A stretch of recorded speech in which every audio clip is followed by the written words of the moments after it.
Elena Vale had imagined telling Damian Cross that he was going to be a father in 100 different ways.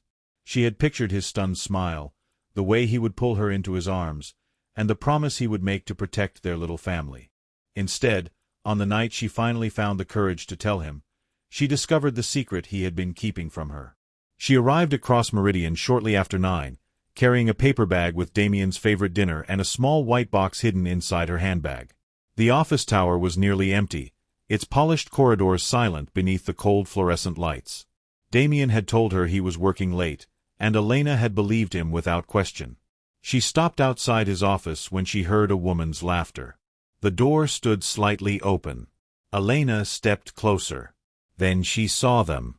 Damian was standing beside his desk with his arms around Vivian Hart, his executive assistant. Vivian's fingers rested against his chest, and the intimacy between them was unmistakable.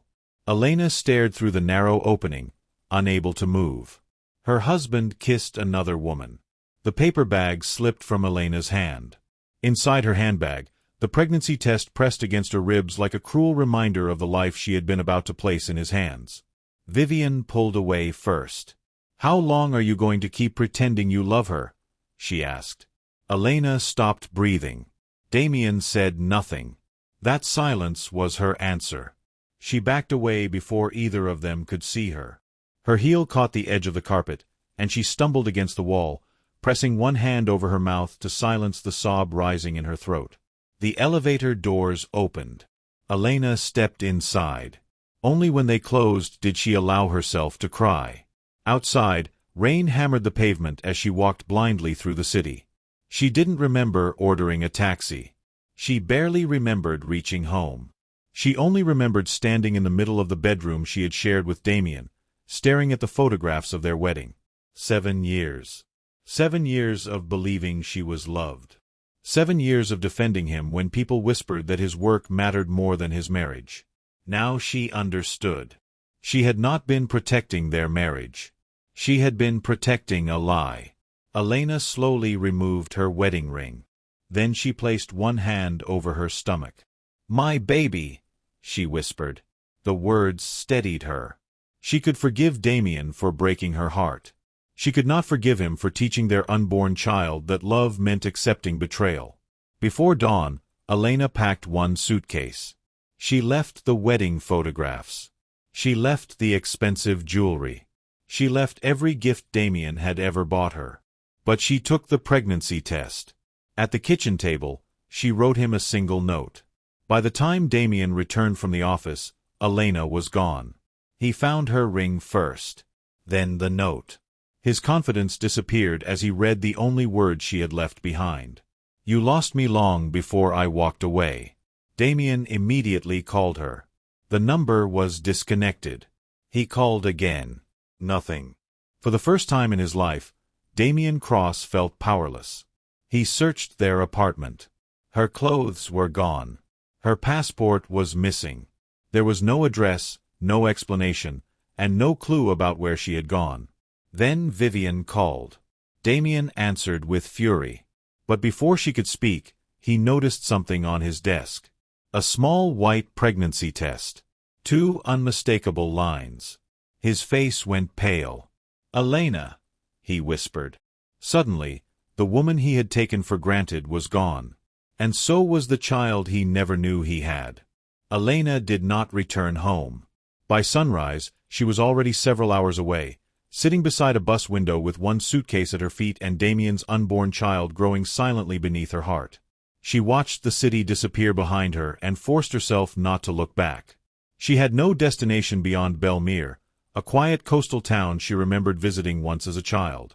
It was far enough from Damian's world to give her a chance to breathe, and that was all she wanted. But leaving did not erase the pain. Every mile carried another memory. Damian's hand resting on hers during their wedding vows. His laughter over breakfast.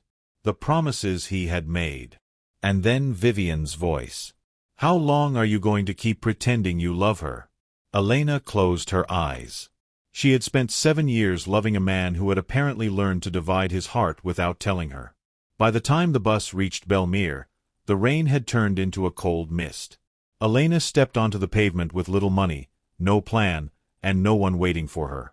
She walked until exhaustion forced her to stop outside a small bookstore. The sign above the door read Rowan Books. Before Elena could decide whether to keep walking, an elderly woman opened the door. "You're soaked," the woman said. Elena glanced down at herself. "I'll be fine."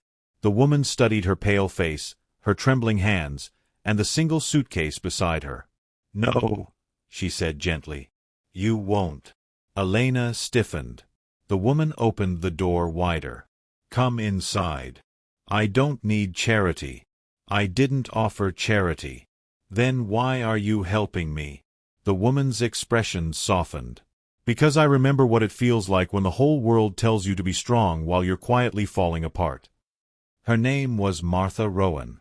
She owned the bookstore and lived in the apartment above it. She asked no questions about Elena's past, and that kindness nearly broke her. For 3 days, Elena slept in the tiny guest room upstairs. On the 4th morning, Martha found her standing in the kitchen with one hand pressed against her stomach. "You're pregnant," Martha said. Elena froze. Martha did not look surprised. "Yes." "Does the father know?"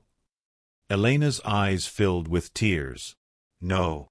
Martha waited. "Does he deserve to know?" Elena thought of Damian's office, of Vivian's arms around him, of the ring she had left behind. "I don't know." Martha nodded. "Then don't make that decision today." Those words gave Elena permission to breathe. She stayed. She began working in the bookstore in exchange for a room and modest pay. As the weeks passed, she grew stronger. She learned the rhythm of Belmere, where people knew one another's names and kindness was often offered without ceremony. But Damian's world was unraveling. He had discovered that Vivian had been stealing from Cross Meridian for months, using his authority to conceal fraudulent transactions. Worse, she had manipulated him into believing that Elena would never discover their affair. When Damian confronted her, Vivian showed no remorse. "She was never going to stay," Vivian said coldly. "You were always going to lose her." Damian stared at her. No.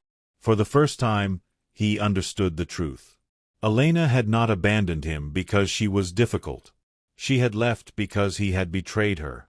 He fired Vivian and confessed everything to his family. Then he began searching. Weeks became months. Damian hired investigators. He visited hospitals, shelters, hotels, and small towns. Every dead end made his desperation worse. Meanwhile, Elena gave birth to a daughter. She named her Leora. The moment she held the baby, something inside her shifted. She was no longer running only from Damian. She was protecting a life that depended entirely upon her. Yet peace did not last. One evening, Elena returned from the market and found a black car parked across from Rowan Books. A man stood beside it. She recognized him instantly. Damian. Their eyes met across the street. Elena's blood ran cold. He had found her. Damian took one step forward. Then another. Elena instinctively moved in front of the bookstore door, shielding the child inside. Damian stopped. His gaze fell on the little girl sleeping in Elena's arms. His face changed. He looked at the child. Then at Elena. "Is she mine?" Elena said nothing. Damian's voice broke. "Elena, please." She held Leora tighter. "You should have asked me that before you betrayed me." Damian's eyes filled with tears. "I know." "No, you don't." Elena turned toward the bookstore. But before she could walk away, Damian spoke again. "I've spent every day since you left trying to become the man I should have been before I lost you." Elena stopped. She didn't forgive him. She didn't even turn around. But for the first time since she disappeared, she realized something terrifying. Damian had finally found her. And now she would have to decide whether the man standing behind her deserved to meet the daughter he never knew existed. Elena did not answer Damian's question. She tightened her arms around Leora and stared at the man who had once been her husband. Up close, he looked different. The arrogance was gone from his face, replaced by exhaustion and a desperation she had never seen in him before. "Go home, Damian." His jaw tightened. I can't. You can. You simply don't want to. I spent months looking for you. And I spent months trying to forget you. The words struck him harder than anger could have. Damian lowered his eyes to the sleeping child. Please let me meet her. Elena's heart clenched. You don't get to walk into her life because you finally discovered she exists. I know. Then why are you still standing here? Because she's my daughter. Elena's expression hardened. She is my daughter. I carried her alone. I gave birth to her alone. I stayed awake through every fever, every frightening night, every moment when I wondered whether I could afford to keep her safe. Damian swallowed. I should have been there. Yes. The simple answer nearly destroyed him. He nodded slowly. Tell me what I can do now. Nothing. Elena. Nothing that gives you the right to call yourself her father. Damian looked toward Leora again. Then I'll earn it. Elena wanted to tell him that people like Damian did not change. But she remembered the look in his eyes. It frightened her because it seemed genuine. Martha appeared in the bookstore doorway. She had been watching them silently. Elena, she said, you don't have to forgive him. Elena looked at her. But you also don't have to punish the child for what her father did. Damian's head lifted. Elena's arms tightened around Leora. Martha continued gently. Let the little girl decide what place he deserves. Elena hated that the advice made sense. After a long silence, she turned toward Damian. You can see her. His breath caught. Thank you. Once. Damian nodded. Once. And you will not take her anywhere. I won't. You will not tell her who you are. I won't. And if she becomes uncomfortable, you leave immediately. I promise. Elena stepped aside. Damian entered the bookstore as though he were walking into a sacred place. Leora woke a few minutes later. Her dark eyes opened. She stared at the unfamiliar man sitting across from her. Damian smiled nervously. Hello. Leora looked at Elena. Who is he? Elena's throat tightened. His name is Damian. Leora studied him. Why does he look sad? Damian almost laughed, but his eyes filled with tears instead.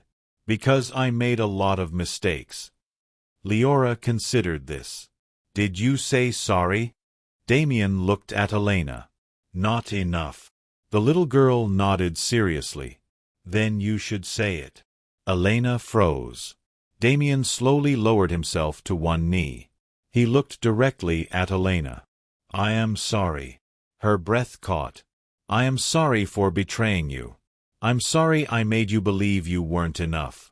I'm sorry I wasn't there when you needed me most. And I'm sorry that my daughter was born without knowing her father. Leora frowned. Your daughter. Damian's voice trembled. Yes. The child looked at Elena. Elena closed her eyes.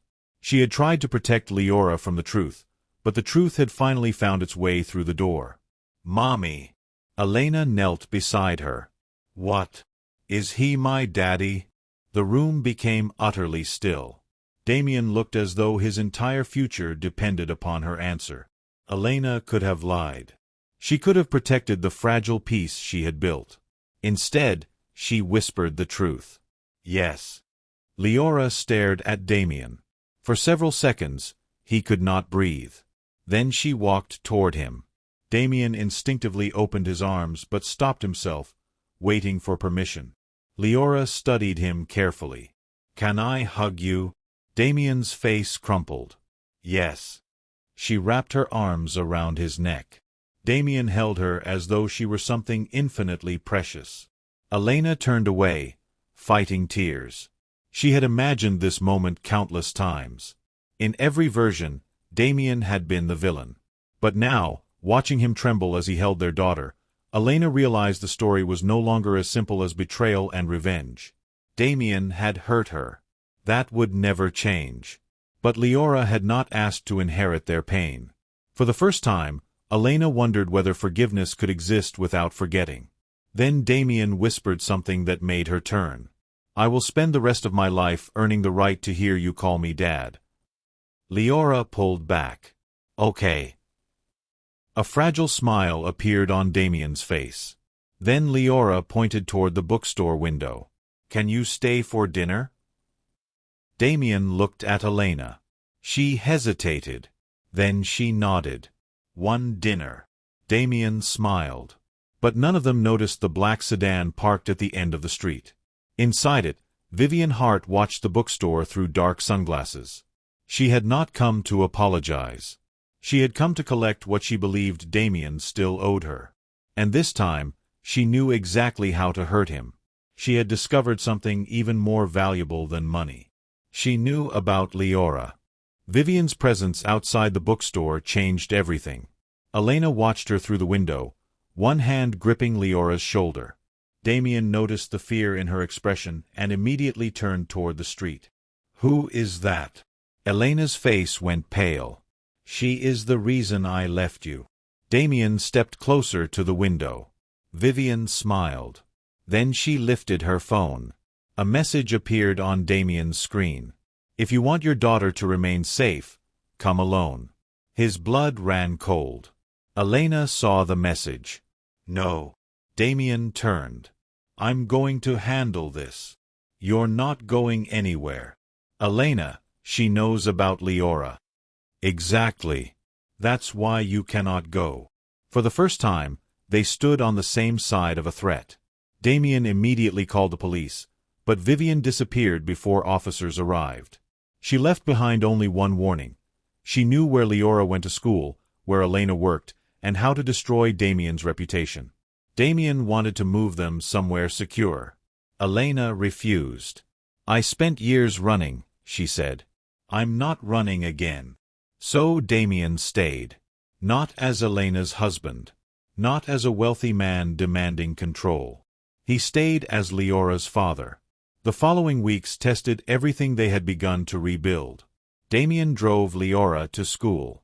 Elena watched him teach her how to ride a bicycle. He attended every school event. He helped Martha repair the bookstore after a storm damaged the roof. He never once asked Elena when she would forgive him. That was what slowly began to change her heart. Then, one afternoon, disaster struck. Elena was walking home with Leora when a car swerved onto the pavement. A man jumped out. "Give me the child!" Elena screamed. Before the attacker could reach them, Damian appeared from across the street. He ran toward them without hesitation. The man grabbed Leora. Damian tackled him. The struggle was brutal. Elena pulled Leora away while Damian fought to keep the attacker from reaching them again. Police sirens approached. The man was arrested. But Damian had been badly injured. He lay bleeding on the pavement. Elena dropped beside him. "Damian!" His eyes opened weakly. "Is Leora safe?" Elena began to cry. "Yes." He smiled faintly. "Then I'm okay." At the hospital, doctors treated his injuries. Elena sat beside his bed through the night. When Damian finally woke, he found her holding his hand. He stared at their joined fingers. "Why are you here?" Elena looked at him through tired eyes. "Because you are family." Damian's breath caught. She immediately shook her head. "Don't misunderstand me. I'm not saying everything is forgiven. I know. But I am tired of living as though loving you once was the worst mistake I ever made." Damian said nothing. Elena continued. "You were cruel to me when you betrayed me. But you have been kind to me since I left. You saved Leora. You protected us. You helped people who had nothing to offer you. I should have done those things from the beginning." "Yes." He looked down. Elena squeezed his hand. "But you didn't." A long silence followed. Then she whispered the words Damian had stopped hoping to hear. "I forgive you." His eyes filled with tears. "Elena." "I forgive you," she repeated, "but forgiveness doesn't mean we go back." Damian nodded. "I know. It means we start over. He looked at her. Start over. Elena smiled through her tears. Slowly. Months later, the truth about Vivian finally came to light. She was arrested for fraud, blackmail, and the attack on Leora. Damian was finally free from the shadow she had cast over his life. But the greatest surprise came afterward. Damian did not ask Elena to marry him. Instead, he asked her to build something with him. Together, they transformed the abandoned building beside Martha's bookstore into a refuge for women and children escaping dangerous homes. Elena designed it. Damian funded it. Martha named it. Noah, now grown and studying social work, became its first director. They called it Vale House. One evening, years after Elena had walked away from Damian, she stood in the garden watching Leora play with children who had found safety there. Damian approached quietly. "You look happy." Elena smiled. "I am." He glanced at the ring on her finger. It wasn't her old wedding ring. It was new, simple, chosen by Elena herself. Damian swallowed. "Does that mean what I think it means?" She turned toward him. "Maybe." "Elena." She laughed. "I said maybe." He smiled. Then Leora ran toward them. "Mommy, Daddy, come look." They followed her. The children had planted dozens of tiny flowers across the garden. In the center stood a wooden sign. "No one leaves alone." Elena stared at it.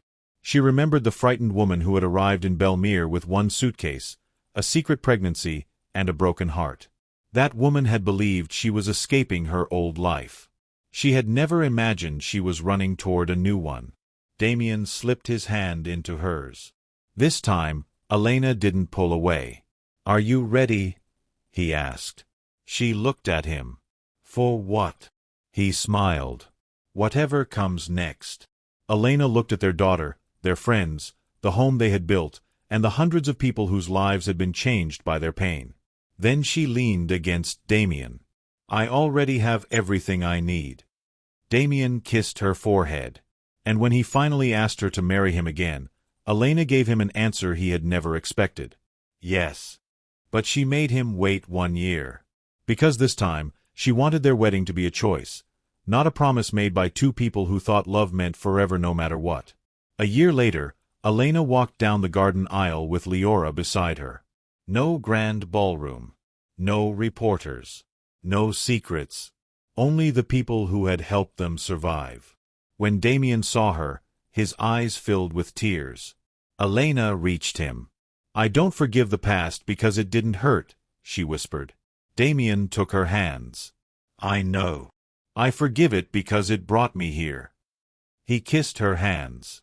"And I'll spend the rest of my life protecting what we built." Elena smiled.